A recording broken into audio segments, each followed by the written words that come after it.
जय श्री ओम नमः सिद्धेभ्यः। जय श्री ओम नमः सिद्धेभ्यः। जय श्री ओम नमः सिद्धेभ्यः। सर्वमंगल मांगल्यम सर्वकल्याणकारकम प्रधानम सर्वधर्माणां जैनम जयतु शासनम। पंच परमेष्टि भगवान की, आचार्य श्री गुरुवर कुंद कुंद महाराज की, आचार्य श्री गुरुवर विद्यासागर महाराज की।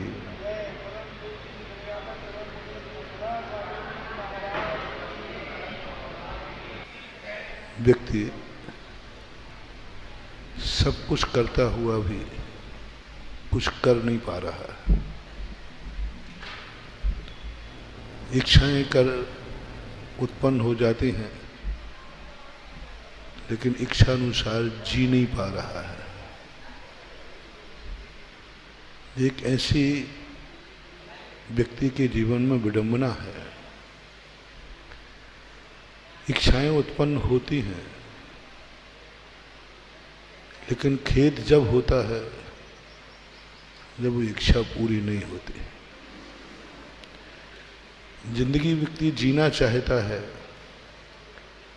लेकिन जैसे जीना चाहता है वैसे नहीं जी पाता है, तो उसको जिंदगी नीरस लगती है।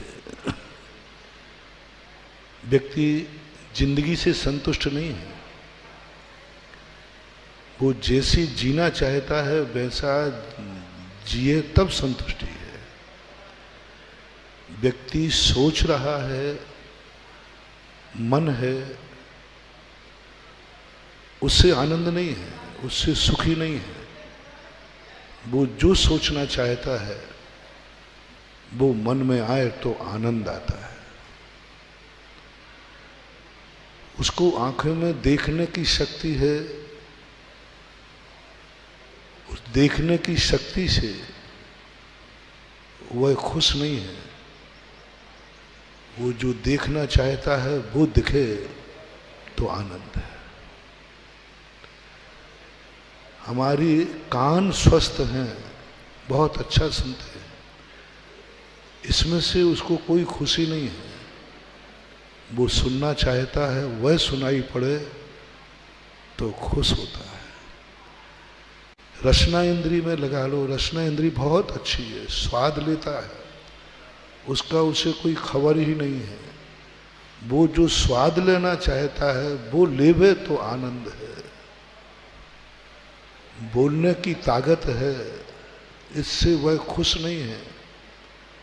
जो बोलना चाहता है वो शब्द निकले तो खुशी का आनंद आता है। हाथ मिले हैं, इससे व्यक्ति खुश नहीं है। इन हाथों से जो करना चाहता है वो कर लेवे तो खुश है। जो पैर मिले हैं उससे वो खुश नहीं है कि मेरे पैर कितने मजबूत हैं। खुशी जब होगी जहां वो जाना चाहता है वहां ले जाएं तो खुशी है। परिवार मिला है, इससे वह खुश नहीं है। परिवार को वो जैसा चलाना चाहता है वैसा चले तो खुश है। बेटा बाप से खुश नहीं है। बहुत अच्छा पिता है, बहुत धनवान है, बहुत स्वस्थ है, हुकूमत वाला है, लेकिन बेटे को इससे कोई फक्र नहीं पड़ता, कोई फर्क नहीं पड़ता। उसको खुशी जब है जब उसका पिता उसके अनुसार चले। बेटा कितना भी योग्य हो, कितना भी योग्य हो, पिता को इसकी खुशी ज्यादा नहीं होती। उसको खुशी होती है बेटा मेरे अनुकूल चलता है। ऐसे हर संबंध में देख लेना, जितने संबंध हैं उन संबंधों से व्यक्ति खुश नहीं है। वे संबंध मेरे अनुकूल हैं कि नहीं। पति पत्नी में लगा लीजिए, पति बहुत अच्छा है, बहुत हुकूमत ऐसे वाला, सब कुछ है, सुंदर भी है, लेकिन खुश नहीं है पत्नी, क्योंकि उसके अनुकूल नहीं है। पत्नी भी ऐसे लगा ली, बहुत सुंदर है, सुशील है, सब कुछ है, लेकिन उसको कोई खुशी नहीं है कि मेरी पत्नी स्वस्थ है, मेरी पत्नी सुंदर है, बहुत अच्छे पिता की बेटी आई मेरे घर में, मेरी ससुराल बहुत अच्छे कुटुंब में हुई, इज्जत वाल में हुई, कितने इज्जत वाला है मेरी पत्नी का पिता, कितना हुकूमत वाला। उसको कोई खुशी नहीं है, उसकी खुशी है जब वो उसके अनुकूल हो। तो एक इन समस्त धन से भी सुखी नहीं व्यक्ति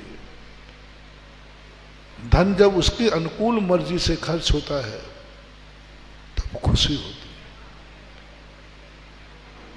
ना वो बरसात से खुशी है, ना ठंड से खुश है, ना गर्मी से खुश है।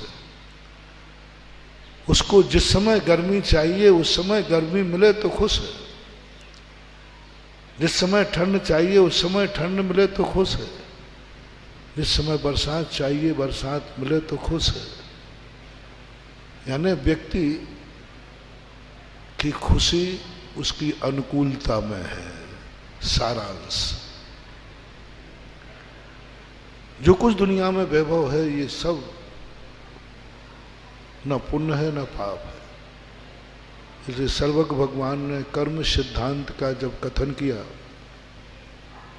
तो 20 प्रकृतियां का निर्णय नहीं कर पाए वो कि पुण्य है कि पाप है। सभी प्रकृतियों का पुण्य का पाप का निर्णय कर दिया, ये पुण्य प्रकृति ये पाप। जब 20 प्रकृतियां आई जो गेय है, उन 20 प्रकृतियां जो इंद्रियों का विषय है, जो इंद्री का विषय है, उन इंद्रियों के विषयों के संबंध में जब आए सर्वज्ञ भगवान फेल हो गए। उनका सर्वज्ञ का ज्ञान निर्णय नहीं कर पाया। बहुत बड़ी बात, सर्वज्ञ भगवान निर्णय नहीं कर पा रहे हैं कि इन 20 को पुण्य में रखूं या पाप में। अंत में उन्होंने एक ही निर्णय दिया, ये पुण्य है कि पाप ये तुम्हारे ऊपर छोड़ते हैं। तुम चाहो तो इन 20 को पुण्य का रूप ले लो, तुम चाहो तो इन 20 को पाप में ले लो। कितनी बड़ी समस्या आई होगी जब प्रभु से पूछा होगा कि इन प्रकृतियों में पुण्य और पाप कौन है। 20 के संबंध में वो कुछ निर्णय नहीं दे पाए और यह निर्णय छोड़ दिया प्रत्येक व्यक्ति के ऊपर, बहुमत पे भी नहीं, सर्वसम्मति पे भी नहीं, इंडिविजुअल व्यक्तिगत। एक व्यक्तिगत निर्णय है कि इसको पुण्य और पाप बनाना है, ये व्यक्ति के आधारित है। अरे दुर्गंध को तो पाप कह देते, गंध में दुर्गंध है उसको तो पाप कह देते। दुर्गंध को उनका पाप कहने का संकल्प नहीं कर पाए, निर्णय नहीं कर पाए कि गंध में 2 होती है, एक सुगंध और एक दुर्गंध। दुर्गंध पाप प्रकृति है, सुगंध पुण्य प्रकृति। यदि भगवान ये कह देते ना तो भगवान के ऊपर कोर्ट केस हो जाता, सूकर दावा कर देता। सूकर कहते तुम कौन होते हो निर्णय करने वाले, दुर्गंध का पदार्थ बताओ, दुर्गंध पदार्थ कौन सा है। जब पदार्थ का नाम बताते तो सूकर कहता है यही तो मुझे सबसे अच्छा लगता है, और सूकर कहता है जो सुगंध है वो है पाप। सूकर के सामने एक दुर्गंधयुक्त वस्तु रख दीजिए और एक सुगंधयुक्त वस्तु रख दीजिए, वो किसको पसंद करेगा। और सुगंध को, वो पाप है उसे, वो पाप है उसे। वर्णों में नहीं रख पाए, काला रंग को तो बुरा कह देते, नहीं, कौन कहता है काला रंग बुरा है। रस में कोई चरपरा रंग कोई तो कह देते कि भाई चरपरा खट्टा मीठा ये सब, कुछ नहीं कह पाए। किसी को चरपरा अच्छा लगता है, किसी को खट्टा अच्छा लगता है, स्पर्शों में भी सब नहीं। तो ये जहां व्यक्ति की हुकूमत देखो, व्यक्ति की ताकत देखो कि भगवान को भी निर्णय करने से रोक दिया। कितना बड़ा व्यक्ति के अंदर एक कितनी बड़ी शक्ति है और ये फैसला भगवान पे छोड़ देते कि भगवान आप कहो तो पुण्य है, आप कहो तो पाप है। आपने कह दिया कि ये पाप प्रकृति है, हम उसे ज्यादा पाप मानेंगे, दुख रूप रहेंगे। हमारी स्वयं की जो शक्ति थी उपादान, उसने सर्वज्ञ भगवान को भी कह दिया नहीं, हमारी ये स्वतंत्र शक्ति है, स्वतंत्र निर्णय है, हम जिसे चाहे पुण्य माने, जिसे चाहे पाप माने। और यह प्रकृति 20 प्रकृतियों के कारण से ही अनिर्णित क्यों हुआ विषय, क्योंकि इसमें हर व्यक्ति किसी की पसंद स्वीकार नहीं करता, स्वयं निर्णय करता है, स्वयं का निर्णय करता है। ना उसमें गुरु शिष्य का संबंध है, ना बाप बेटे का संबंध है। जो पिता को पसंद है वो बेटे को हो, ऐसा कोई नियम नहीं। इसलिए आनंद की अनुभूति संसार में जो होती है वह अनुकूलता में होती है। जब हमारे जीवन में अनुकूलता आने लग जाएगी तो हमें हर वस्तु अच्छी लगती है।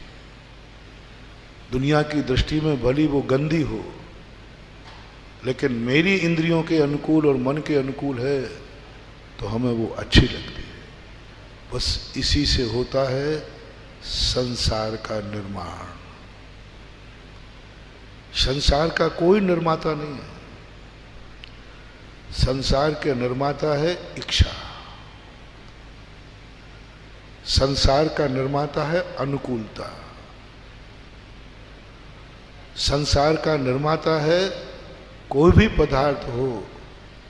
इसलिए आर्त ध्यान की परिभाषा जैनाचार्यों ने बनाई। उन्होंने आर्त ध्यान किया इष्ट संयोग को। अनिष्ट संयोग तो आर्त समझ में आता है। 4 रूप हैं आर्त ध्यान के, इष्ट वियोग, अनिष्ट संयोग, पीड़ा चिंतन और निदान। तो इष्ट वियोग को उन्होंने आर्त ध्यान में लिया, लेकिन उन्होंने वहां एक बहुत बड़ी बात कही, इष्ट संयोग भी आर्त ध्यान में ले। मुझे वह मिले जो मेरे अनुकूल हो, मेरे इंद्रियों को स्वस्थ करे, मेरे मन को स्वस्थ करे। मुझे सत्य नहीं चाहिए, वह मुझे चाहिए जो मेरे अनुकूल हो। और इसी बात के लिए जैनाचार्य कहते हैं बाल बुद्धि, मिथ्या बुद्धि, अज्ञान बुद्धि, मोह बुद्धि। बालक अपने इच्छानुसार खाना चाहता है और ज्ञानी माँ बाप की इच्छानुसार खाना चाहता है। कितना अंतर आ गया। एक पशु का नेचर है मैं अपनी इच्छा से खाऊं, इसलिए वो पशु है, उसके ऊपर कोई वो नहीं। 2-3 प्रकार के भोग होते। एक वह भोग जो प्रकृति प्रदत्त है। आहार के भेदों में कर्माहार और न कर्माहार है, ये प्रकृति प्रदत्त है। प्रकृति के द्वारा निरंतर ये चलते रहते हैं, उनसे कोई अच्छा बुरा नहीं होता। चरणानुयोग में कर्म और न कर्माहार के ना त्यागने की बात कही है, ना ग्रहण करने की बात कही, इससे तुम्हें कोई मतलब ही नहीं। लेकिन उन्होंने जो 6 आहार की बात कही गई, वे 6 आहार में कौन से आहार के ऊपर ज्यादा जोर दिया गया? एक मंसाहार होता है जो देवों के होता है। उस मंसाहार के संबंध में कह दिया ये तुम्हारे हाथ में नहीं है, ये नियत है। जितने मिनट, जितने सेकंड, जितने समय पर वो आहार का समय निश्चित है, उसे आहार करना पड़ेगा। चाहे वो समय अभिषेक कर रहा हो, चाहे समोषण में बैठा हो, चाहे पंचकल्याणक मनाने गया हो। देवता कभी भी पुण्य नहीं कमा सकते, क्योंकि कब उनको आहार करना भी तेरा अभिषेक कर रहे हो, इधर आहार हो रहा है, उनका अनुभूति में आएगा। अभिषेक से उपयोग हट सकता है, आहार से उपयोग नहीं हटेगा। आहार का बुद्धि में आएगा, उनके अनुभव में आएगा। मान लो अभिषेक कर रहा है तो उस समय उपयोग तो एक ही होगा ना, तो अभिषेक से उपयोग हट जाएगा, आहार में चला जाएगा। यानी आहार करते हुए अभिषेक करना कितना पुण्य है उसको, उसके हाथ में नहीं है, इसलिए उनसे आहार नहीं लिया जा सकता। आहार नहीं लेने के कई कारण हैं। एक कारण जो आज प्रासंगिक है कि वो आहार देते देते आहार करने लग जाएंगे, उनके कंठ में अमृत झर जाएगा। और महाराज को आहार दे रहे तो क्या जूठे आहार लेंगे? और देवता के हाथ में ही नहीं, वो आहार देते देते भोजन करने लग जाएगा। उस संबंध में उस त्याग की चर्चा जैन आगम में नहीं है। देवों के लिए कुछ नहीं, मजबूर है बेचारे। अब जो सबसे बड़ी आहार की चर्चा, मंसाहार, कर्माहार, नौ कर्माहार, एक होता है लेपाहार। और लेपाहार एक इंद्रियों के होता है, मात्र एक इंद्रियों के होता है। उन एक इंद्रियों को कुछ बात समझ में आना नहीं है, इसलिए लेपाहार को गौण कर दिया। अब आती है कबलाहार।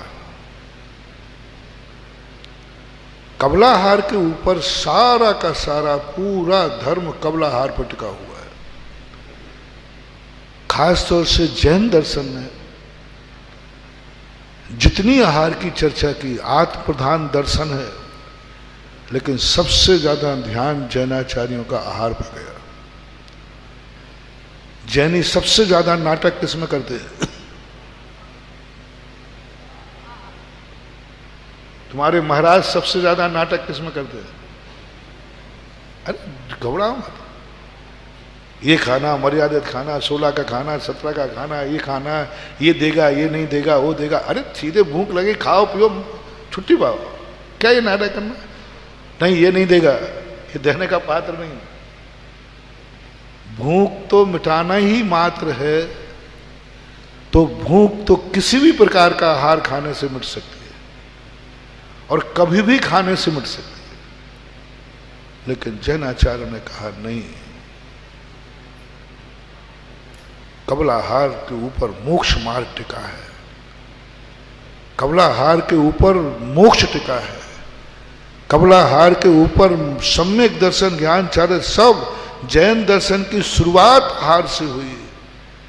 पूज्यवर वसुनंदी महाराज ने मूलाचार्य की टीका में लिखा, जिसकी भिक्षाचर्या शुद्ध है उसकी कोई चर्या देखने की जरूरत नहीं, और जिसकी भिक्षाचर्या भ्रष्ट है उसकी कोई चर्या देखने की जरूरत नहीं, वो सब भ्रष्ट है। भिक्षाचर्या शुद्ध है तो सब चर्या शुद्ध है। इसलिए 24 घंटे में आप महाराज की कौन सी चर्या देखने में भीड़ करते हो?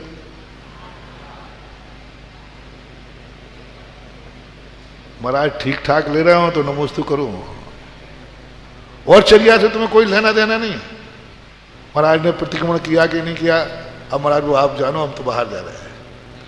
महाराज सामायिक किया कि नहीं किया, उससे कोई मतलब नहीं। महाराज ने वंदना स्तुति किया नहीं की, अहिंसा आदि इंडिया पद सब पे आप कौन है? मात्र एक चर्या पर दिगंबर जैन धर्म कहता है सब कुछ तुम्हारा छुपा हुआ रह सकता है, आहार छुपा हुआ नहीं रख सकते, क्योंकि उसी आहार चर्या पर भक्त निर्णय करेगा ये मेरा गुरु है या नहीं। श्वेतांबरों में प्रसन्न चर्या होती है, उनकी सारी चर्या भली खुली हो, आहार चर्या छुप के होती है, बंद हो। प्रसन्न चर्या है ना, कोई न देखे। और दिगंबरों ने कहा है, दिगंबर जैन दर्शन ने, चर्या को तुम प्रसन्न नहीं कर सकते, किवाड़ बंद कराकर मुनिराज को आहार नहीं करा सकते, सबको देखने दो, क्योंकि आहार चर्या पर मोक्ष मार्ग टिका है। आहार के ऊपर मोक्ष मार्ग की शुरुआत है। मूलाचार का सबसे बड़ा अधिकार है पिंड शुद्धि अधिकार, आहार का। जैन दर्शन में जब कोई वृत्ति बनता है तो 24 घंटे काय की चिंता रहती है? बोल तो नहीं हो है? इन त्यागी वृत्तियों से पूछो, ये कहीं सब जगह चले जाएंगे, पहले वहां पूछो तो सही, भोजन पानी। हम लोग भी विहार कर सकते हैं, हमारा तो मन है कि मैं अमेरिका चला जाऊं, रूस चला जाऊं, चला चलूंगा, कोई बात नहीं, लेकिन क्यों नहीं जा रहा हूं? वहां देने वाले नहीं, हार नहीं, योग्य सामायिक के लिए मनाही नहीं हुआ।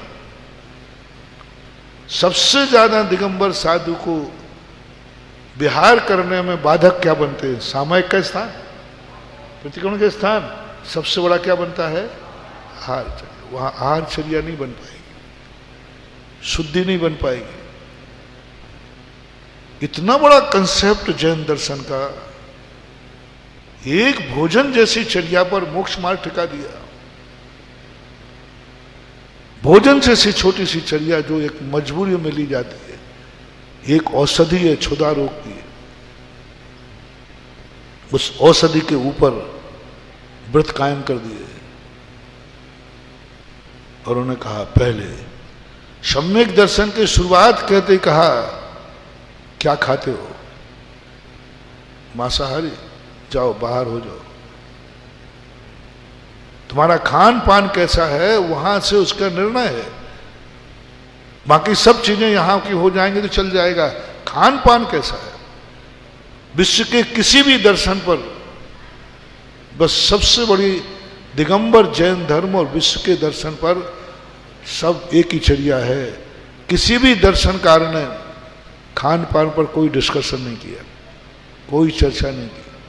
क्या खाना, कहाँ खाना, कब खाना, इस पर कोई विशेष चर्चा नहीं, कोई चर्चा नहीं। जब चाय खाओ, जो चाय खाओ, जहां चाय खाओ, जैसे चाय खाओ, कोई चर्चा नहीं, कोई चर्चा नहीं। जितने 11 मजहब हैं विश्व के, किसी मजहब में इस चर्चा को नियामक नहीं बनाया, ऐच्छिक कर दिया। इसलिए प्रत्येक दर्शनकार को, एक दर्शन को मानने वाले कोई मांसाहारी है, कोई शाकाहारी, कोई मांसाहारी है, कोई शाकाहारी, ऐच्छिक कर दिया। मांस खाना है तो भी वो, मांस नहीं खाना है तो भी वो। क्रिश्चियन में मांस की पाबंदी है, ना खाओ तो ना खाओ। मुस्लिम में है ही, वैष्णव में, वैष्णव में देख लीजिए कौन से वैष्णव हैं जो संपूर्ण रूप से ये करें कि हम शाकाहारी हैं।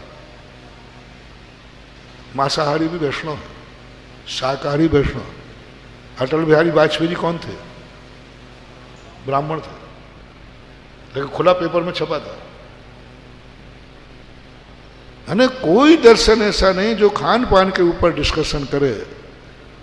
उन्होंने छोड़ दिया कि बोले ये क्या छोटी सी चीज है, भूख लगी जो खाना है खा लीजिए। यहां तक कि बौद्ध भी इसी विचारधारा में बह गए।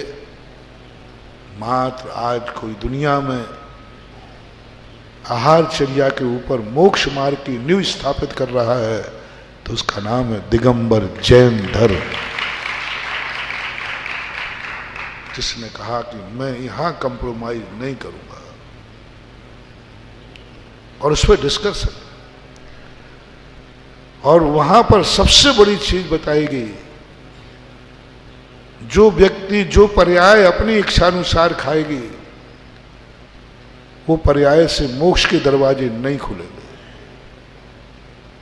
इच्छानुसार खाओगे पियोगे, अपनी इच्छाओं को अच्छा बुरा मानोगे। कर्म भूमि के जीव को बालक को कहा, बालक वह खाएगा जो माँ बाप की इच्छा है।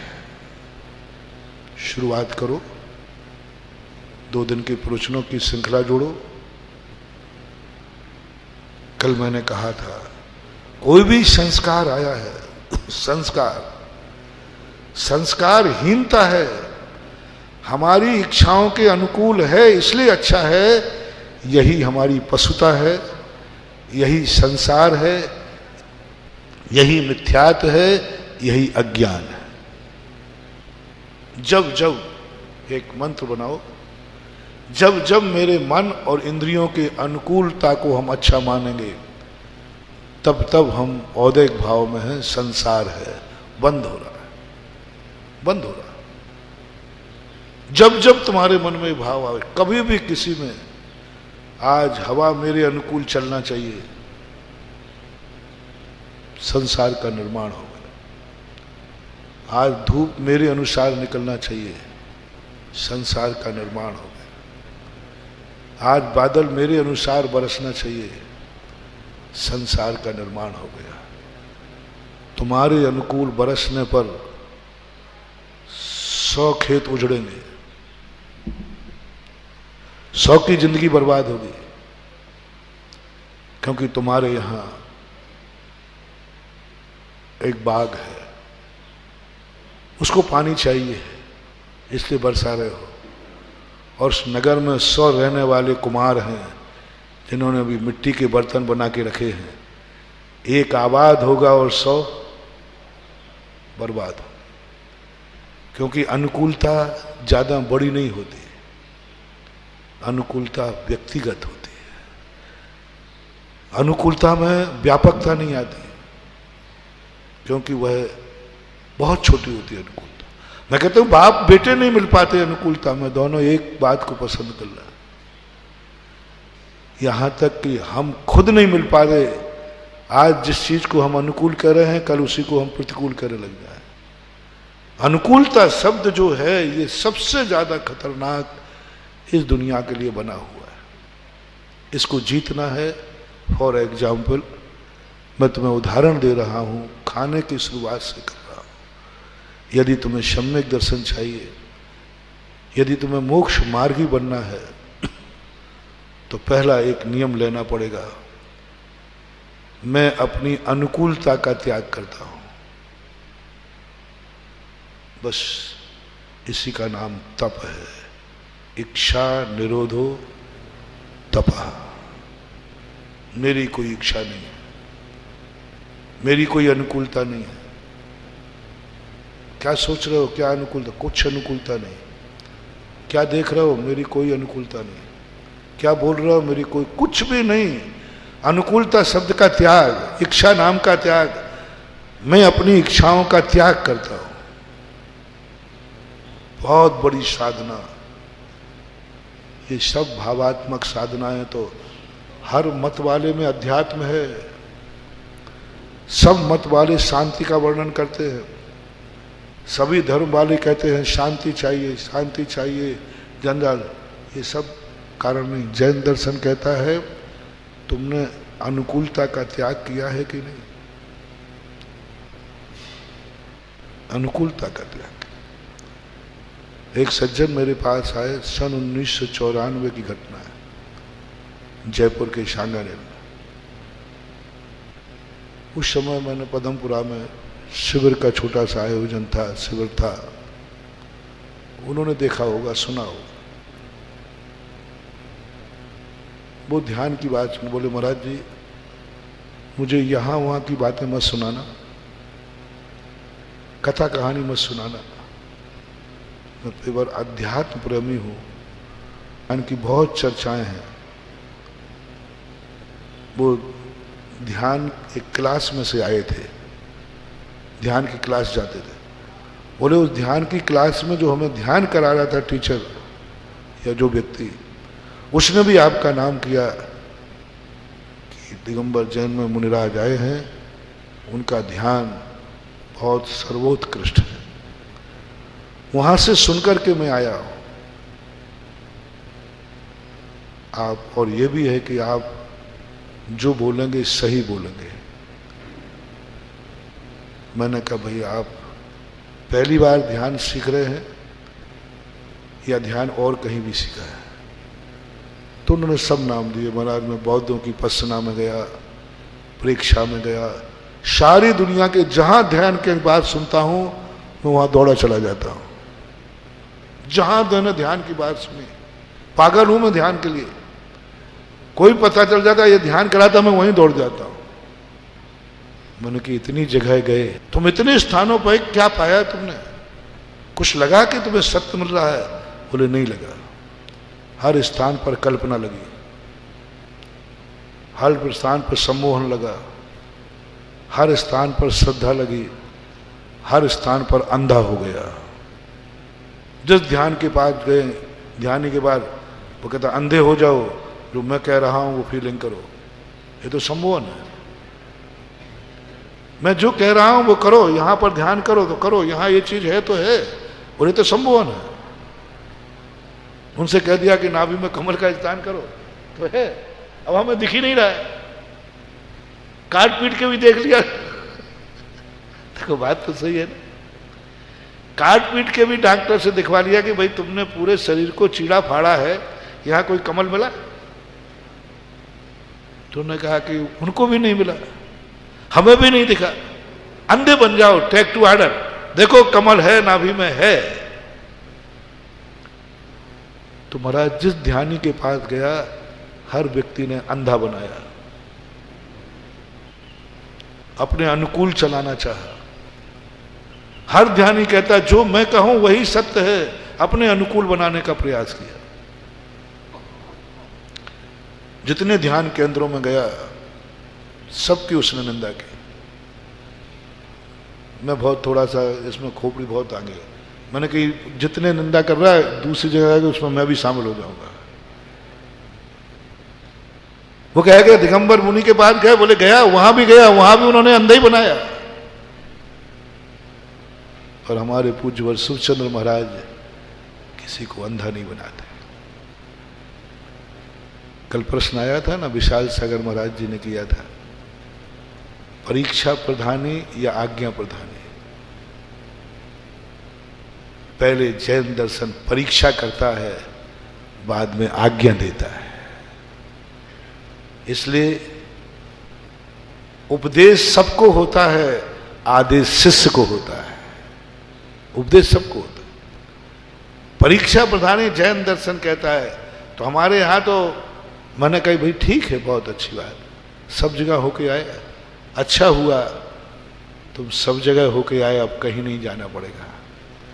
मन्ने वरम हरिहरादय, गजब की मानतुंग आचार्य, क्या वो जानते थे कि मुझे ये उलाहना देंगे। अब आ गया लौट के, अब आई अकल ठिकाने, सब में घूम करके, क्योंकि सब में घूम के जाता है। दिगंबर जैन धर्म प्राय 90% लोग बाद में स्वीकार करते, पहले तो सरल ढूंढते हैं। सरलता में तिलक कहां मिल जाएगा, बिना त्याग में आग किए बिना धर्म कहां मिल जाएगा, ये ढूंढते। तो मानतुंग आचार्य भी उसी विधि में थे।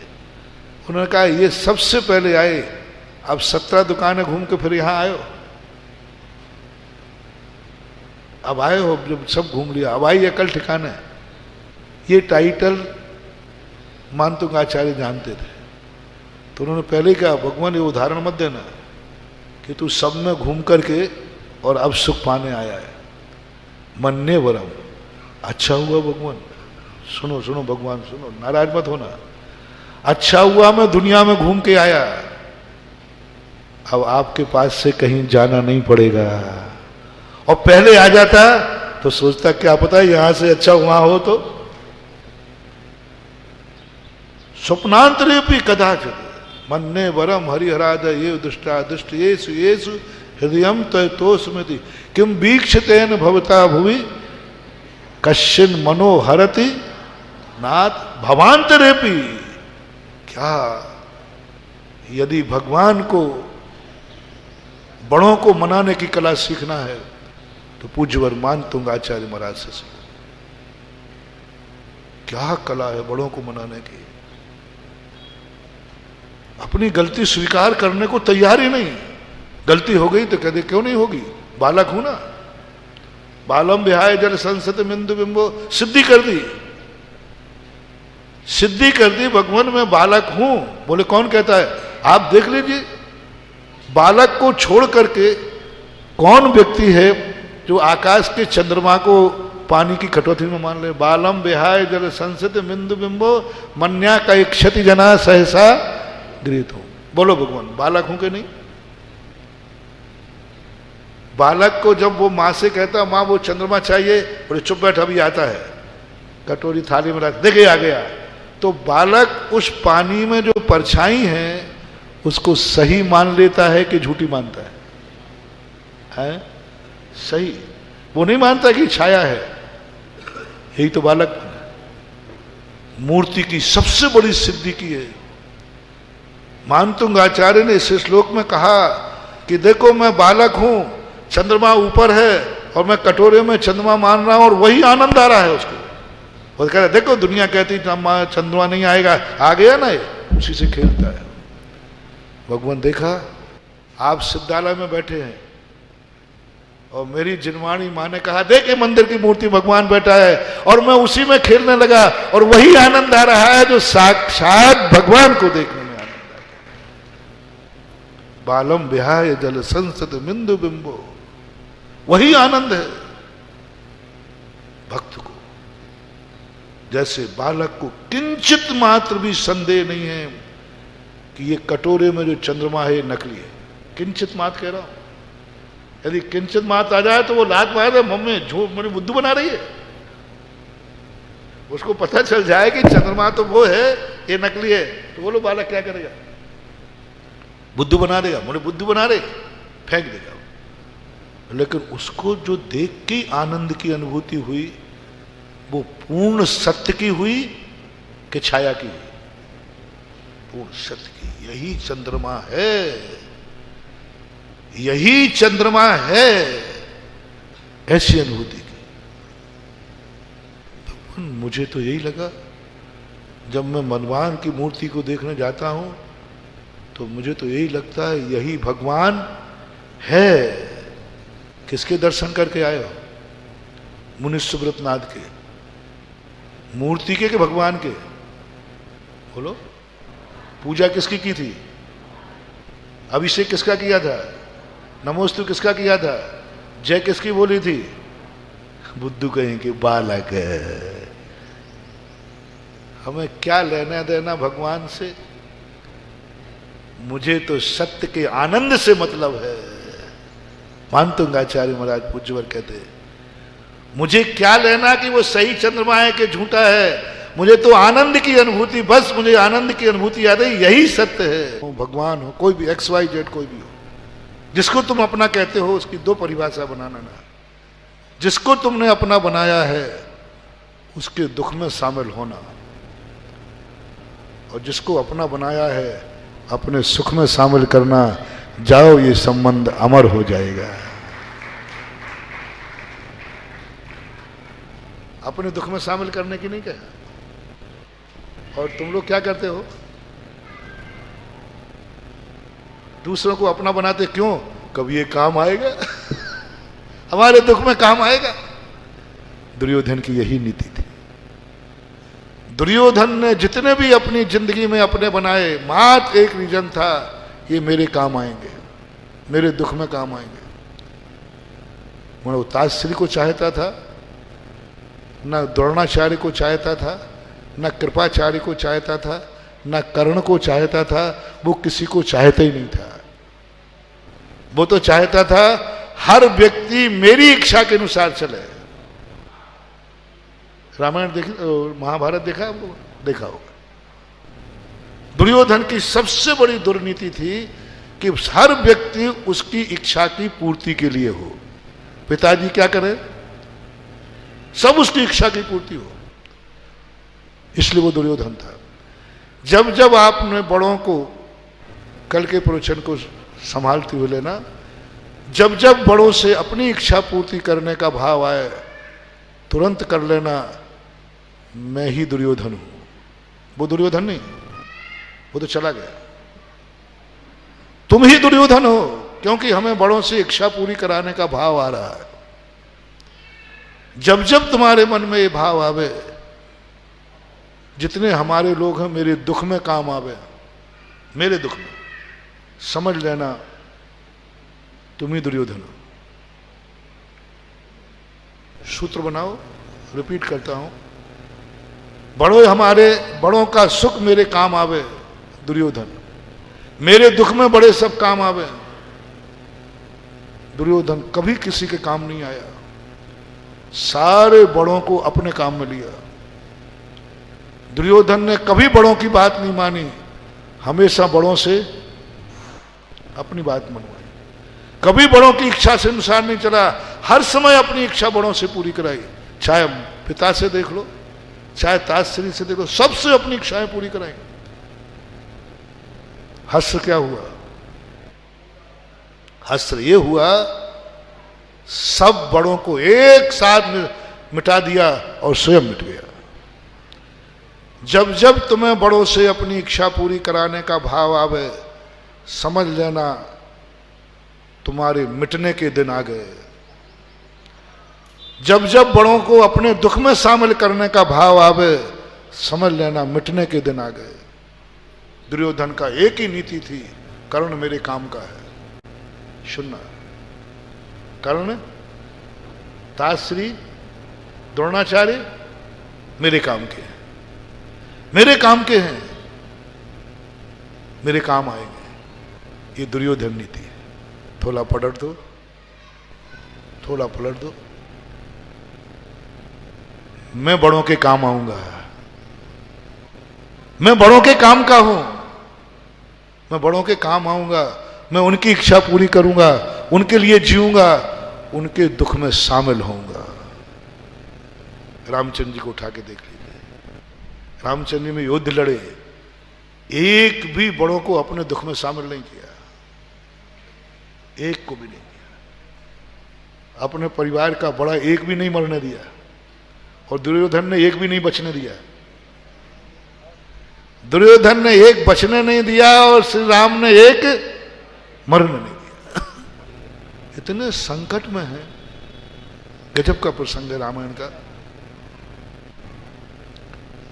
लक्ष्मण शक्ति लगी हुई है, लक्ष्मण मूर्छित पड़े हुए हैं, यानी मरने की नौबत आ गई। हनुमान से क्या कहते हैं श्री राम, जब हनुमान जी कैलाश पर्वत की तरफ जाने लगे संजीवनी बूटी लेकर, रामचंद्र जी कहे ये अयोध्या के ऊपर जाएगा, कैलाश पर्वत बिना अयोध्या के है ही नहीं। हनुमान से कहते, हनुमान पहले वचन दो कि मेरे संकट का समाचार अयोध्या में नहीं दोगे, जनक को नहीं दोगे, भरत को नहीं दोगे। गजब, मैं स्तब्ध रह गया। अरे संकट के समय अपनों को समाचार नहीं देना नादानी है। अपन तो यही समझेंगे भाई इतना संकट आया, मरने की बात आ गई, दोनों मरने को तैयार हैं, स्थिति बन गई, इस समय तो समाचार में जो हनुमान कहते नहीं, तुम नियम करो ये, क्योंकि ये सुनते ही भरत चुप नहीं बैठेगा, ये सुनते ही जनक चुप नहीं बैठेंगे, उनको कितना दुख होगा। मेरी ये समाचार सुनकर के अयोध्या वासियों को कितना दुख हो, हनुमान एक कल्पना करो। मैं नहीं चाहता हूं कि मेरे दुख में मेरे आत्मीय जन शामिल हो। मेरा दुख है, मैं उठाऊंगा, मैं मरूंगा जीऊंगा, लेकिन मैं अपने दुख में इनको शामिल नहीं करूंगा। मौन रह जाते। हनुमान को नियम देते, नियम करो, अयोध्या में तुम्हें समाचार नहीं दोगे। क्या अर्थ है? आपसे पूछता हूं, आपका आदर्श दुर्योधन को बनाओ या श्री राम को? जो आपका फैसला है, बोलो ना। दुर्योधन अपना समाचार कहता है मैं नहीं मरूंगा, पहले द्रोणाचार्य आप मरो। सबसे पहले किसको मरवाया? दुर्योधन ने। बड़ों को निपटाया, सबको एक एक से लाइन से, तुम निपटो पहले। सारे बड़ों को निपटाने के बाद अंत में जाकर के,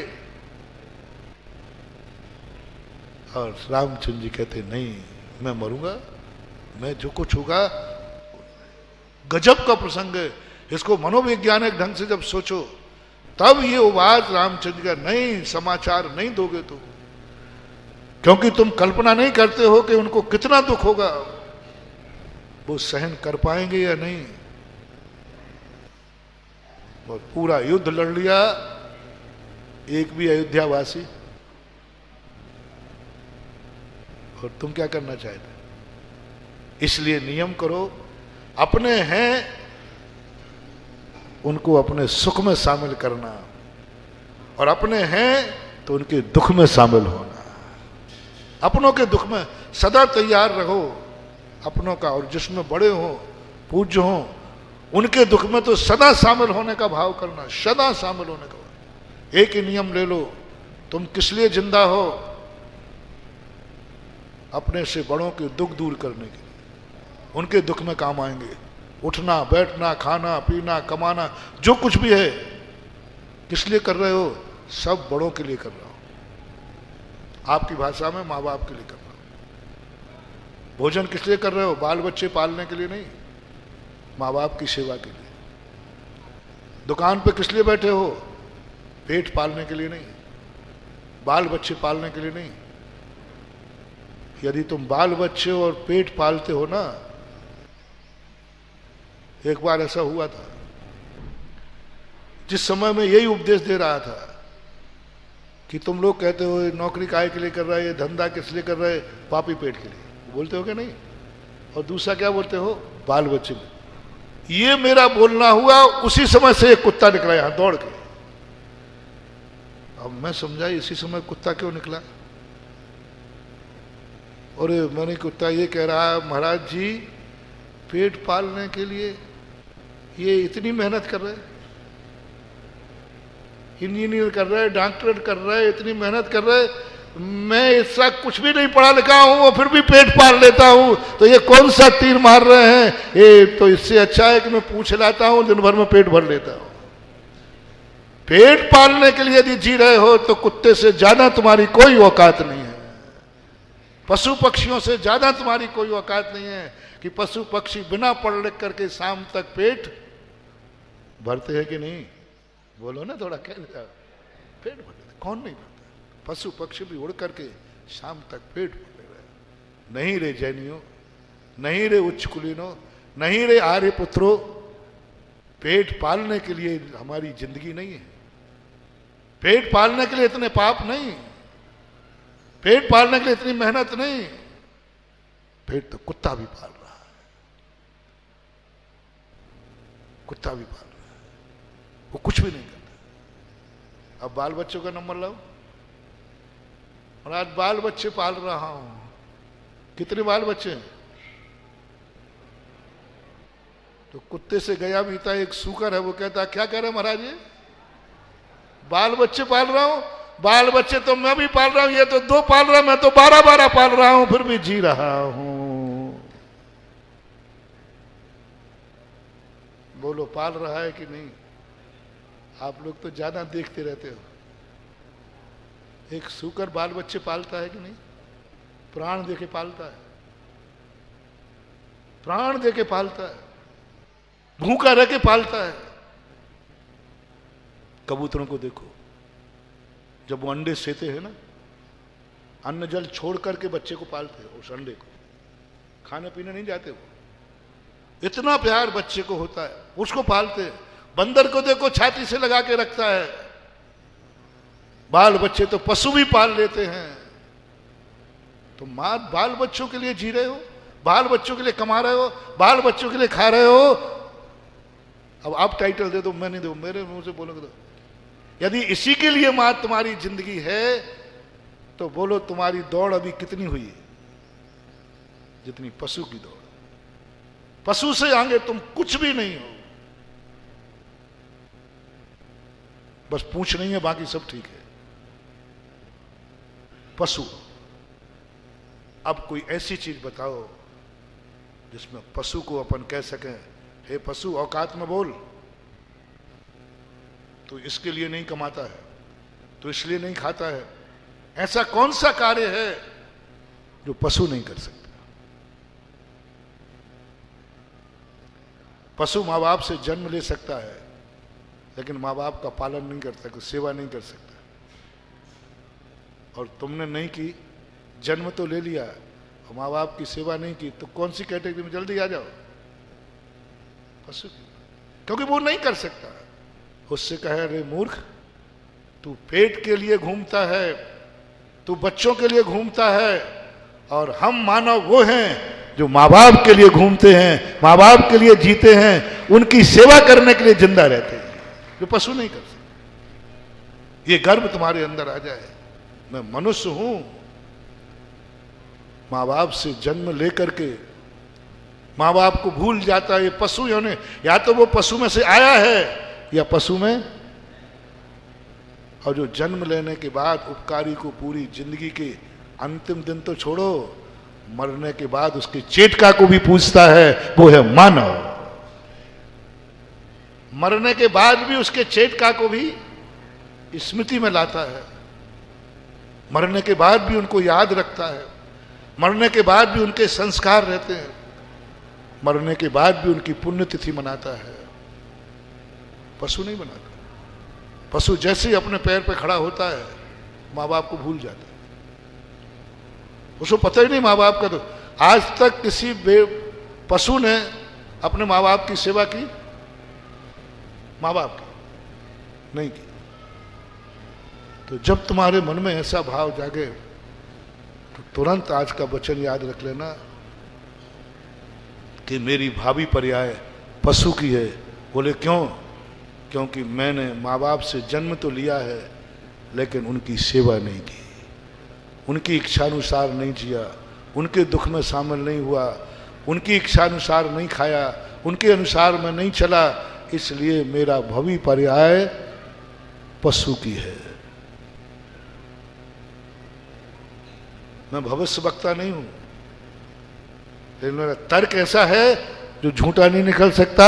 सर्वज्ञ भगवान से पूछ लेना, जिनवाणी गवाए। क्यों? तुम्हारे ऊपर संस्कार किसका है और उसके संस्कार जिसने दिए हैं तुम्हें। पहला निर्णय तो संस्कार का किया।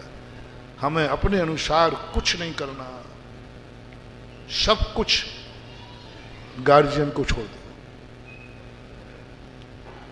महाराज गार्जियन बुरा कर सकता है, संभावना है। माँ बाप खोटा निकल सकता है, संभावना है। डॉक्टर बेईमान निकल सकता है, बोलो ना, संभावना है।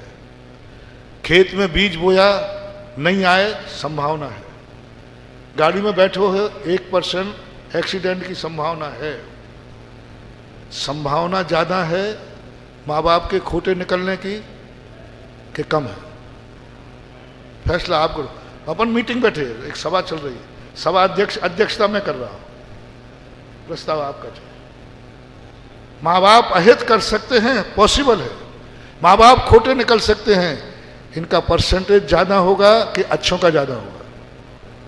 है? कम सुनता हूं थोड़ा। अच्छों का ज्यादा होगा ना। सकुशल गाड़ियां ज्यादा निकलती हैं कि एक्सीडेंट ज्यादा होते हैं? बस। तो आप किस बल पर गाड़ी छोड़ देते हो, स्टार्ट कर लेते हो? कि एक्सीडेंट तो एक होते हैं, हजारों सकुशल निकलते हैं, उन हजारों में मेरी भी सकुशल निकलेगी। यही भाव आता है ना। बस ऐसे ही यहां देखो, हो सकता है डॉक्टर बेईमान हो, लेकिन बेईमान डॉक्टर कम होते हैं, अच्छे डॉक्टर।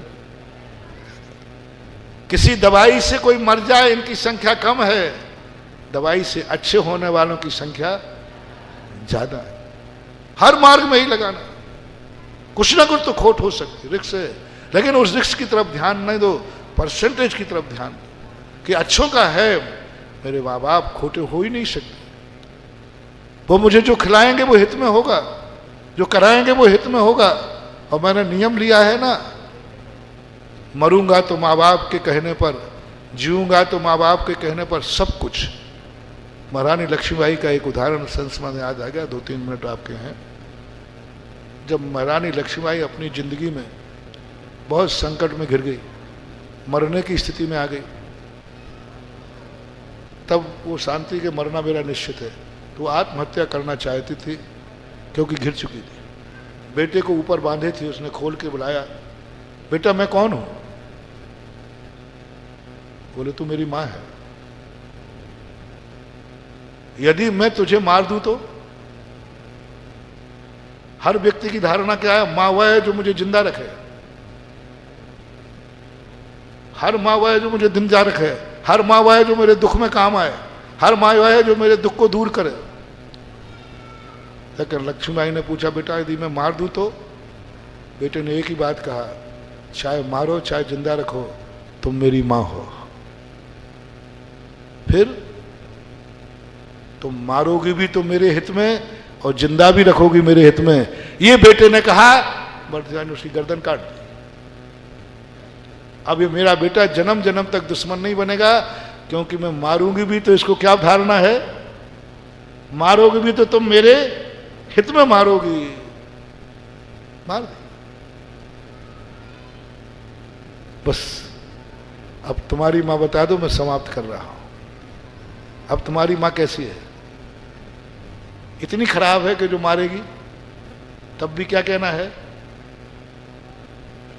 तब भी क्या कहना, बोलो ना। तू मारेगी भी तो हित में मारेगी। ऐसा सिद्धांत करके जब संस्कार लेते हैं, ये है पूजा। मां को अपने दुख में शामिल करने का साधन मत बनाओ, मां के दुख में शामिल होने का संकल्प करो। अपने सुख का साधन तो पशु भी बना रहा है मां को। पशु भी कहता है मां है ये मेरी, क्योंकि दूध देगी, मेरे दुख दूर करेगी। तो मानव हो, मां इसलिए नहीं है कि मेरा दुख दूर करेगी, वो मां इसलिए है कि मैं मां के दुख में काम आऊंगा। इसलिए मां की अर्थ क्रिया क्या है ये मत समझो, तुम बेटा है स्वयं की अर्थ क्रिया समझो। और इस अर्थ क्रिया के माध्यम से जो समर्पण की भाषा तुम्हारे अंदर आएगी, तो कल मैंने कहा था, कैसे पूजें, कैसे समझें उनको जिसका संस्कार दिया है, उसको खोजना है और खोजकर उसकी पूजा करना है। तो एक कल इच्छा करने की पूजा की बात कही थी, आज उसी गार्जियन, अब वह गुरु भी हो सकता है, देव भी हो सकता है। गुरु भी खोटे निकल सकते हैं, ज्यादा खोटे के ज्यादा चोखे। जल्दी बोल दो ना। भगवान भी खोटा हो सकता है, ज्यादा खोटे की चोखे, चोखे होते हैं। ये नियम बनो। जनवाणी में खोटी बात भी लिखी रखती है, ज्यादा खोटी के ज्यादा चोखी। बोलो ना।